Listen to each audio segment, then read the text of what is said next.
आज मुझे एक इंसाइट आया, ये जो हम विचारों को देखते हैं एक विधि ये भी है ना ध्यान की, जैसे कृष्णमूर्ति जी भी बोलते हैं विचारों को देखो और फिर देखते-देखते विचार बंद होने लगते हैं। या सतिपट्ठान सूत्र में गौतम बुद्ध जी बोलते हैं चित्तानुपස්සना, धम्मानुपස්සना, इन दोनों में मुख्य बात यही है कि कैसे मन को देखो। और ये महायान बुद्धिज़्म में बोलते हैं बार्डो, एक विचार आया, चला गया, दूसरा भी नहीं आया, बीच में जो गैप है उसको देखो। तो देख रहा था विचार को देखना काफ़ी मुश्किल है, तो इसको थोड़ा-सा अलग-अलग स्टेप्स में देख सकते हैं। तो मेरे दिमाग में एक बात आई, हम क्या करते हैं, मुझे ये काला नमक बहुत ज़्यादा पसंद है। तो मेरे साथी लोग कभी जाते हैं यहाँ से ऋषिकेश और कहीं, कोई दिल्ली या कहीं भी जाना हो, मैं बोलता हूँ, "भई कि आपके लिए क्या लाना है सर जी?" तो मैं बोलता हूँ, "मेरे लिए काला नमक ले आओ भाई।" तो वो काले नमक के ढेले ले आते हैं, अब इतने बड़े-बड़े ढेले कभी-कभी। अब उसका आपने चूरा बनाना है बहुत महीन मिक्सी में, तो क्या करोगे आप पहले?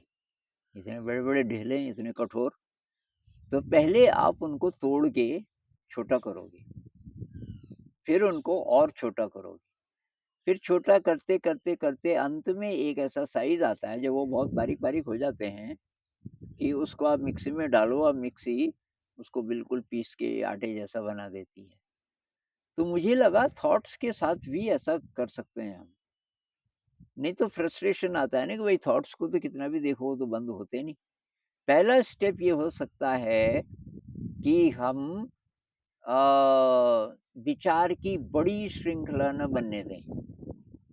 तो पहले जो बहुत बड़े-बड़े विचार हो जाते थे, बड़ी देर तक उसी बात को सोच रहे हैं, वो टूटना शुरू हो गया।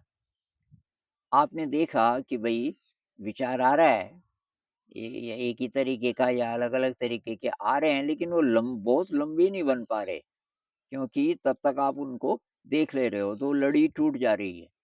विचार एक दूसरे से जुड़ता है ना, एक बात दूसरे से जुड़ती है, आगे बढ़ती है। तो वो जो जुड़ने का उसका जो ड्यूरेशन है, उसमें फ़र्क आ गया आप। तो आपने बड़े विचार को तोड़ना शुरू कर दिया, छोटे-छोटे में। अच्छा जी, अब ये मैं इसलिए बोल रहा हूँ कि फ्रस्ट्रेशन नहीं आना चाहिए। अगर ये लड़ियाँ टूट रही हैं विचार की, तो इसका मतलब ये पहला स्टेप आपने कर दिया। जो बड़े-बड़े ढेले थे, उसको थोड़ा छोटा करने लगे आप। अब आप और छोटे को देखो कि भई कितना जल्दी ये श्रृंखला आपने तोड़ दी। 3-4 सेंटेंसेस से ज़्यादा नहीं आ पाए, पहले बहुत ज़्यादा आते थे। अब और छोटा हो गया, अब और छोटा हो गया, अब एक ही सेंटेंस आता है। 1 सेंटेंस पूरा होता है तब तक आप देख लेते हो तो बीच में ज़रा गैप शुरू हो गया। तो जब ये एक सेंटेंस वाली स्टेज आने लग गई, इसका मतलब काफ़ी नमक के छोटे-छोटे टुकड़े हो गए। अब आप उनको पीस सकते हो मिक्सी में। पीसने का मतलब है कि अब बनेगा ही नहीं, ढीला ही नहीं बनेगा अब उसका विचार का।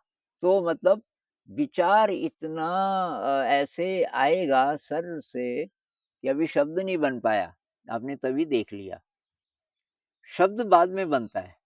विचार का ओरिजिन अगर आप देखो ये पैदा कहाँ से होता है, बहुत बार तो इमोशन के रूप में होता है, बहुत बार इमेज के रूप में होता है, बहुत बार मीनिंग पूरा घूम जाता है मन में, लेकिन शब्द नहीं आते। जैसे आप किचन में गए तो आपको मान लीजिए कि कढ़ाई में सब्ज़ी को फ्राई करना है। तो आपने सब्ज़ी देखी और फ्राई करने के लिए 2-3 चीज़ें आप डाल सकते हो, जीरा डाल सकते हो, मेथी डाल सकते हो और कुछ और भी आपके पास है वो भी डाल सकते हो। तो अचानक जो मन फैसला करता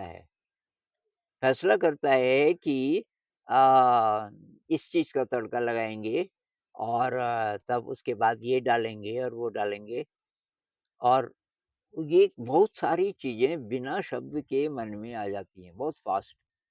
और फ़ास्ट हो चाहे स्लो हो लेकिन शब्द नहीं आते। आप ये ट्राई करना कि मन में ये जो चीज़ें आती हैं, ये अपने आप आ जाती है। तो ये जो शब्द से भी पहले की स्टेज है, अब यहाँ पहुँच गए आप। विचार का जो मैं चूरा बोल रहा हूँ बहुत बारीक, मतलब अब ऐसा होने लग गया कि विचार शब्द तक, सेंटेंस तक आ ही नहीं रहा है। तो वो बहुत कमाल की स्टेज है। उसको अब एफर्टलेस बनाना है। एफर्ट नहीं, एफर्ट से नहीं बनेगा काम। आने दो विचार को, आने दो, देखो ये कितना बड़ा विचार आ रहा है।